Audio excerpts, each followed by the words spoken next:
નમસ્કાર ખેડૂત મિત્રો, હું વિષ્ણુ જગાણે, ઉત્પન્ન ઓર્ગેનિક ફર્ટિલાઇઝર. આજે તારીખ 6/1/2026ના રોજ દિયોદર તાલુકાના જસાલી ગામે આપણે આવ્યા છીએ. ત્યાં પ્રગતિશીલ ખેડૂત આપણી સાથે છે.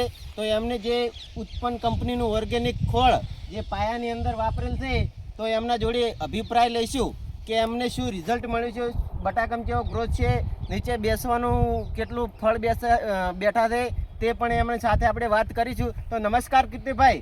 નમસ્કાર. જે આપણે આ ઉત્પન્ન કંપનીનું જે તમે ખોળ વાપર્યું છે, એમનેથી તમને શું રિઝલ્ટ દેખાય છે? હું દર સાલ છોણિયું ખાતર વાપરતો. છોણિયું ખાતર ખરીદનું તો પોતે પહોંચી ના વળે, વેચાતું લઈને વાપરતો. પણ આ સાલ એવું થયું, આ ઉત્પન્ન કંપનીનું ખોળ વાપર્યું એના હિસાબથી એવું લાગે છે કે વેચાતું લઈને છોણિયું ખાતર નાખવું ને એના કરતાં ખોળ વાપરવો સારો. બરોબર. કેવું રિઝલ્ટ છે? રિઝલ્ટ સારું છે. આ તમને નજર સામે દેખાય છે કે 60 દિવસનો બટાકો છું, હજી કે મચક આવી નથી, ફીકું પડ્યું નથી.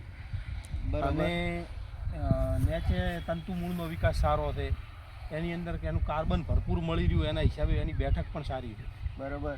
તો બીજા ખેડૂતોને તમે ભલામણ કરી શકો કે ઉત્પન્ન કંપનીનું ખોળ જે છાણિયા ખાતરની અવેજીમ જો વાપરવું હોય તો વપરાય ખરું ને? આ વપરાય, 100% વપરાય.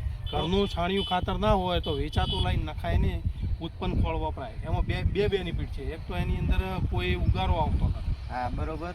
પછી મેં નાખતી વખતે દેખ્યું હતું કે માટીનો સહેજ પણ પટ દેખાતો નહોતો. બરોબર.